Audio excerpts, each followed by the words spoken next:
जी नाज़रीन, इस वक्त मैं मौजूद हूँ मुज़फ़्फ़राबाद में। और मुज़फ़्फ़राबाद में अगर आप मेरी बैकग्राउंड में देखेंगे तो सुप्रीम कोर्ट है मुज़फ़्फ़राबाद में, जो आज़ाद जम्मू एंड कश्मीर का, वहाँ पर मैं मौजूद हूँ। और इलेक्शन कमीशन के हवाले से अगर हम बात करें, बल्दियाती इलेक्शन की बात हो रही है आज़ाद जम्मू एंड कश्मीर में, और वो भी 31 बरस के बाद।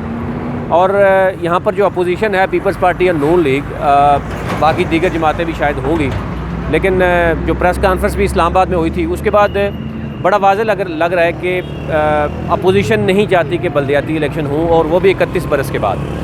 जबकि दूसरी तरफ अगर देखें तो इलेक्शन कमीशन के एक मेंबर हैं फ़रद मीर, उनको भी एक साइड लाइन कर दिया गया, फ़ारग कर दिया गया। कुछ कहा जा रहा है कि मुख्तलिफ़ तरह के उनके राजा फ़ारूक हैदर के बड़े क्लोज़ थे, जो साबिक़ वज़ीर-ए-आज़म हैं, और उनकी कुछ चीज़ें भी पकड़ी गई हैं, मुबैना तौर पर उनके ऊपर इल्ज़ामात हैं, उनको भी साइड लाइन कर दिया गया। जो चीफ़ इलेक्शन कमिश्नर है, उनको इस्लामाबाद तलब कर लिया गया है और उनको बताया गया है कि जनाब इलेक्शन हम नहीं करवाना चाहते, और आप क्यों वाजिद हैं इस बात के।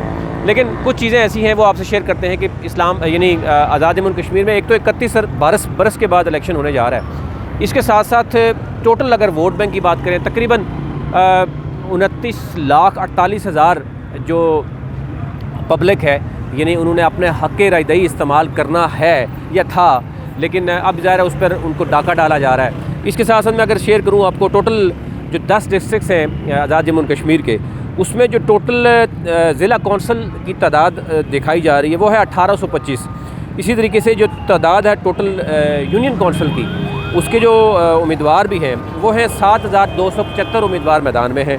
इसी तरीके से जो टाउन कमेटी हैं उनकी तादाद भी 275 बताई जा रही है, और म्यूनसिपल कमेटी जो है वो उसकी 381 तादाद है, और 800 तादाद है म्यूनसिपल कॉरपोरेशन की।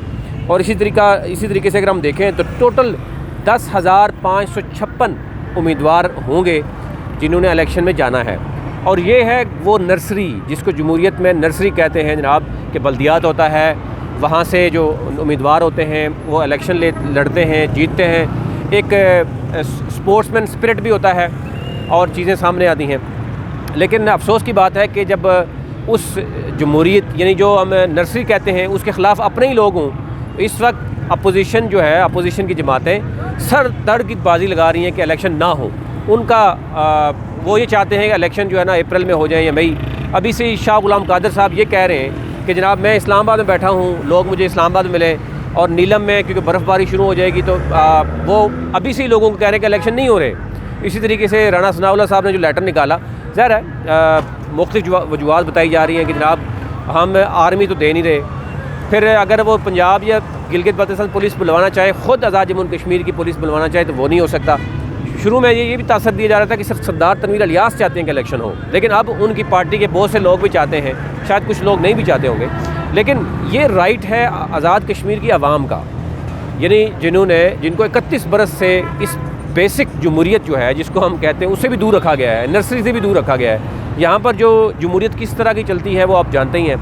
फेडरल गवर्नमेंट जब आती है, किसी की भी आए, वो तहरीक-ए-इंसाफ, पीपल्स पार्टी, उन्होंने 2 साल के बाद इलेक्शन होता है, और जो फेडरल में जमात बैठी होती है, सारा पावर उसके पास होती है, फंडिंग उसके पास होती है।